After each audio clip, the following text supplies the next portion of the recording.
ಬಹಳ ಗಂಭೀರ ಪರಿಸ್ಥಿತಿಯಲ್ಲಿ ನಾವು ಇವತ್ತಿದ್ದೀವಿ. ಇಷ್ಟೆಲ್ಲ ದೊಡ್ಡ ಸಂಖ್ಯೆಯಲ್ಲಿದ್ರು ಕೂಡ ಇವತ್ತು ನಾವು ಏನು ಮಾಡ್ಲಿಕ್ಕೆ ಆಗ್ತಾ ಇಲ್ಲ. ಎಲ್ಲ ನಮ್ದು ಕೈ ಒಂದೊಂದೇ ಬಿಡ್ತಾ ಹೋಗ್ತಾ ಇದೆ.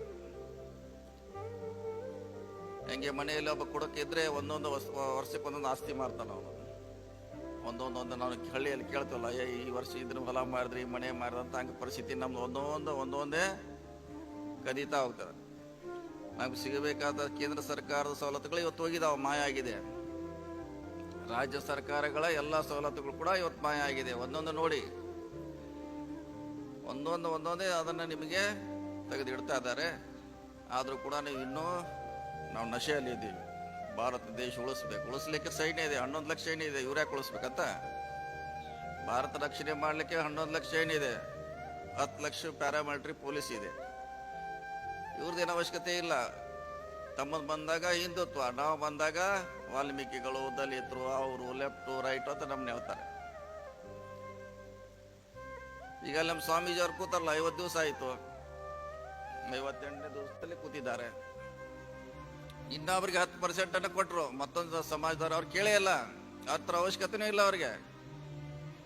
ಒಂದೇ ದಿವಸದಲ್ಲಿ ಪಾರ್ಲಿಮೆಂಟ್ನಲ್ಲಿ ಪಾಸ್ ಆಯಿತು, ನೆಕ್ಸ್ಟ್ ಡೇ ರಾಜ್ಯಸಭೆಯಲ್ಲಿ ಪಾಸ್ ಆಯಿತು, 3ನೇ ದಿವಸಕ್ಕೆ ರಾಷ್ಟ್ರಪತಿ ಸೈನ್ ಆಯ್ತು, 4ನೇ ದಿವಸಕ್ಕೆ ಎಲ್ಲ ಸ್ಟೇಟ್ಗೆ ಒಂದು ಆದೇಶ ಬಂತು. ಈಗ ಅವ್ರ ನೌಕರಿ ಆಯ್ತು 6 ತಿಂಗಳಾಯ್ತು ಅವರು. ಮತ್ತೆ ಇಲ್ಲೇನು ಹಿಂದುತ್ವ ಬರೋಲ್ಲ ನಮಗೆ. ವಾಲ್ಮೀಕಿ ಅವರ ಹೋರಾಟ, ದಲಿತರ ಕೊಲೆ ಆಗ್ತಾವ ಪ್ರತಿ ಜಿಲ್ಲೆಯಲ್ಲಿ. ಬಿಹಾರ್, ಉತ್ತರ ಪ್ರದೇಶದಲ್ಲಿ ಅವನು ಕುದುರೆ ಮೇಲೆ ಕುಣ್ಣಂಗಿಲ್ಲ ನಿಮ್ಮ ದೂಲ, ಇಲ್ಲ ವಾಪಸ್ ಗೋವಿಂದನ. ಅವನ ಮದುವೆಯಲ್ಲಿ ಖುಷಿ ಪಡ್ಲಿಕ್ಕೆ ಕುದುರೆ ಮೇಲೆ ಕುಣ್ಣಂಗಿಲ್ಲ ಅವನು. ಅಂತ ಪರಿಸ್ಥಿತಿಯಲ್ಲಿ ಅಲ್ಲಿ ಆದ್ರೆ ಅವನು ದಲಿತ. ನಿಮಗೆ ದಿಲ್ಲಿ ಕಳಿಸ್ಬೇಕಾದ್ರೆ ನಾವೆಲ್ಲ ಹಿಂದೂಗಳಂತ ಈ ತರ ದೇಶದಲ್ಲಿ ನಡೀತಾ ಇದೆ. ಅದಕ್ಕೆ ಇವೆಲ್ಲ ಬಹಳ ಗಂಭೀರವಾದ ಪರಿಸ್ಥಿತಿಯಲ್ಲಿ ಇವತ್ತು ದೇಶ ನಡೀತಾ ಇದೆ, ನಾವು ನಡೀತಾ ಇದ್ದೀವಿ. ನಮ್ಮ ಹಕ್ಕುಗಳನ್ನ ಒಂದೊಂದೇ ಕಸಿತಾ ಹೋಗ್ತಾ ಇದ್ದಾರೆ, ಕಸ್ಕೊಂಡಿದ್ದಾರೆ ಈಗಾಗಲೇ. ಇದ್ರ ಬಗ್ಗೆ ನಿಮ್ಗೆ ಹೆಚ್ಚು ಅವೇರ್ನೆಸ್ ಇರಬೇಕು. ಅದಕ್ಕಾಗಿ ಈ ಸಂಘಟನೆಯನ್ನು ನೀವೆಲ್ಲ ಹೋಗಿ ಬಲಿಷ್ಠಗೊಳಿಸ್ಬೇಕು. ಮತ್ತು ಇದಕ್ಕೆ ಕನಿಷ್ಠ 1 ಅವರ್ ಆದರೆ ಡೈಲಿ ಇದಕ್ಕೆ ಟೈಮ್ ಕೊಡಿ. ವಾಟ್ಸಪ್ ಗ್ರೂಪಲ್ಲಿ ಚರ್ಚೆ ಮಾಡಿ ಯಾವುದನ್ನು ನಾವು ಹೇಳಬೇಕು ಜನರಿಗೆ ಅನ್ನೋದಲ್ಲಿ ಸ್ವಲ್ಪ ಸಮಯ ಕೊಡಿ. ಸುಮ್ಮನೆ ಅದು ಇದು ಎಷ್ಟಕ್ಕೂ ಟೈಮನ್ನು ನಾವು ವ್ಯಯ ಮಾಡ್ತೀವಿ, ಹಾಳು ಮಾಡ್ತೀವಿ. ಇದಕ್ಕೆ 1 ಅವರ್ ಕೊಡಿ. ಮುಂದೆ ಸಮಾಜವನ್ನು, ನಮ್ಮ ಭವಿಷ್ಯವನ್ನು, ನಮ್ಮ ಮಕ್ಕಳ ಭವಿಷ್ಯವನ್ನು ಕಟ್ಟಲಿಕ್ಕೆ ಬಹುಶಃ ಈ ಸಂಘಟನೆ ಅನುಕೂಲ ಆಗ್ತೈತೆ. ಆ ನಿಟ್ಟಿನಲ್ಲಿ ನಿಮ್ಮ ಗಮನ ಇರಲಿ ಅನ್ನೋ ಜೊತೆಗೆ ಇತಿಹಾಸವನ್ನು ಕೂಡ ಈ ಬಂಧುತ್ವ ಹೇಳುವಂಥ ಪ್ರಯತ್ನ ಮಾಡ್ತೀವಿ. ಈಗಾಗಲೇ ಜಸ್ಟಿಸ್ ಅವರು ಹೇಳಿದರು, ಬೇರೆ ಬೇರೆ ದೇಶಗಳಿಂದ ಬಂದು ನಮ್ಮನ್ನ ಇವತ್ತ ಆಳ್ತಿದ್ದಾರೆ. ಇದು ನಿಮಗೆ ಎಲ್ಲಿವರೆಗೆ ಗಮನಕ್ಕೆ ಬರೋಲ್ಲ ಅಲ್ಲಿವರೆಗೆ ನಿಮ್ಮ ಹೋರಾಟ ಯಾರು ಇರೋದು? ನಿಮ್ಮ ಹೋರಾಟ ನಾವು ಕಲ್ಲಪ್ಪ ಮಲ್ಲಪ್ಪ ಆಗ್ಯಾರ, ಅವರು ಕಲ್ಲಪ್ಪ ಮಲ್ಲಪ್ಪ ಆಗ್ಯಾರ. ಅವ್ರ ಹೆಸರು ಬೇರೆ ಇದ್ರೆ ನಾವೆಲ್ಲ ಕಂಡುಹಿಡಿದಿದ್ದೀವಿ. ಅವರು ಕಲ್ಲಪ್ಪ ಅದ, ಅವನು ಸುರೇಶ್ ಅದ, ಅವನು ರಾಘವೇಂದ್ರ ಆದ್ರೆ ಎಲ್ಲಾನು ಮಿಕ್ಸ್ ಆಯ್ತು. ನಾವು ಯಾರು ಇರೋದು ಹೋರಾಟ ಮಾಡೋದು ನಮ್ಗೆ ಕನ್ಫ್ಯೂಸ್. ಈಗ ನಮ್ಮ ವೈರಿ ಯಾರು ಅನ್ನೋದು ಹುಡುಕೋದು ಭಾಳ ಕಷ್ಟ ಆಗಿದೆ. ಹುಟ್ಟಬೇಕಾದ್ರೆ ಈ ದೇಶದ ಇತಿಹಾಸವನ್ನ ನಾವು ತಿಳ್ಕೋಬೇಕು. ತಿಳ್ಕೊಳ್ಳಿಕ್ಕೆ ಮಾನವ ಬಂಧುತ್ವ ವೇದಿಕೆ ಇವತ್ತು ಕೆಲಸ ಮಾಡ್ತಾ ಇದೆ. ಸಂವಿಧಾನ ಬಹಳ ಮುಖ್ಯ. ಸಂವಿಧಾನ ಇರದೆ ಹೋಗಿದ್ರೆ ಇವತ್ತು ನಾವು ಕೂಡ ಯಾರು ಈ ಮಟ್ಟಕ್ಕೆ ಬರಲಿಕ್ಕೆ ಸಾಧ್ಯ ಇರ್ತಿರ್ಕಿಲ್ಲ. ಶಾಸಕರಾಗೋದು, ನೌಕರಿಗಳನ್ನು ಹಿಡಿಯಿರ್ತೇವೆ, ಭೂಮಿ ಮಾಡಲಿಕ್ಕೆ ನಮಗೆ ಕೊಟ್ಟದ್ದು ಸ್ವತಂತ್ರ ಬಾಬಾ ಸಾಹೇಬ್ ಅಂಬೇಡ್ಕರ್ ಅವರ ಸಂವಿಧಾನ. ಸೊ ಅದನ್ನು ನಾವು ಭಾಳ ಗಟ್ಟಿಯಾಗಿ ಅದರ ಜೊತೆ ಇರಬೇಕು ಮತ್ತು ಅದನ್ನು ಉಳಿಸ್ಲಿಕ್ಕೆ ಪ್ರಯತ್ನ ಮಾಡಬೇಕು. ಕೆಲವರು ಓಪನ್ ಆಗಿ ಹೇಳ್ತಾರ, ನಾವು ಬಂದದ್ದೇ ಸಂವಿಧಾನವನ್ನ ಬದಲಾವಣೆ ಮಾಡೇ ತೀರ್ತೀವಿ ಅಂತ ಪದೇ ಹೇಳ್ತಿರ್ತಾರೆ. ನಿಮ್ಮಿಂದ ರಿಯಾಕ್ಷನ್ ಆಗ್ಬೇಕು, ಪ್ರತಿಭಟನೆಗಳಾಗಬೇಕು. ನಾವು ಯಾರು ಮಾಡೋಲ್ಲ.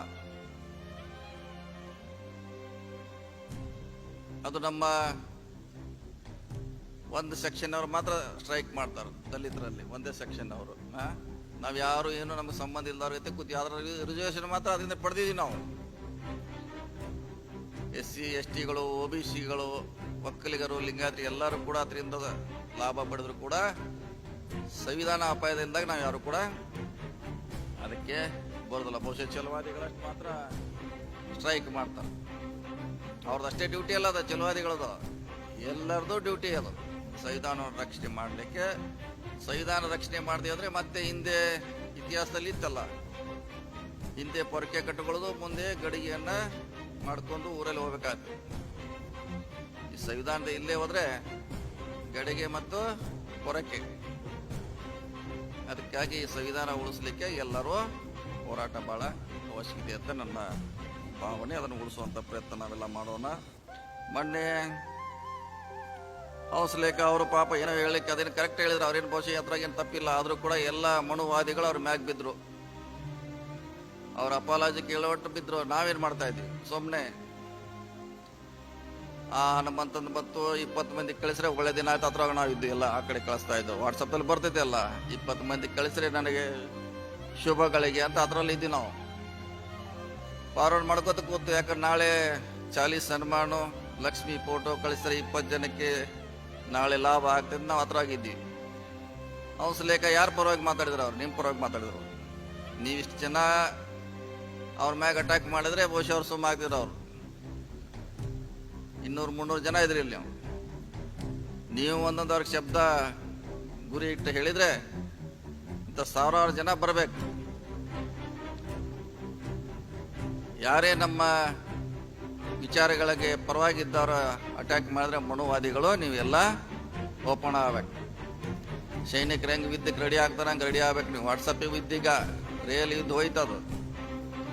ಈಗ ಇವ್ರದ್ದು only technology war, WhatsApp war ಮಾತ್ರ. ಹೌಸ್ಲೇಖ ಇರ್ಬೋದು, ಬೇರೆಯವ್ರು ಇರ್ಬೋದು, ಮತ್ತಾರು ಇರ್ಬೋದು, ಅವ್ರ ಅಪಾಯದಲ್ಲಿದ್ದಾಗ ನಿಮ್ಮೆಲ್ಲ ವಾಟ್ಸಪ್ಗಳು ಓಪನ್ ಆಗಬೇಕು. ನಿಮ್ಮ ಹರಿತವಾದ ಭಾಷೆಯಲ್ಲಿ ಅವರಿಗೆ ಉತ್ತರ ಕೊಡ್ಬೇಕು. ಯಾಕಂದ್ರೆ ಹಂಗೆ ಕೊಟ್ರೆ ಸುಮ್ಮಿರ್ತಾರ ಅವ್ರು. ಯಾಕಪ್ಪ ಏನಪ್ಪ ಏನ್ರಿ ಅಂತ ಹಂಗಂದ್ರೆ ಹಂಗಾಗೋಲ್ಲ. ಅದು ಕಠಿಣ ಶಬ್ದಗಳಲ್ಲಿ ಅವ್ರಿಗೆ ಉತ್ತರ ಕೊಡುವಂತ ಪ್ರಯತ್ನ ಆದಾಗ ಮಾತ್ರ ಆಗ್ತಾರೆ. ಅದಕ್ಕಾಗಿ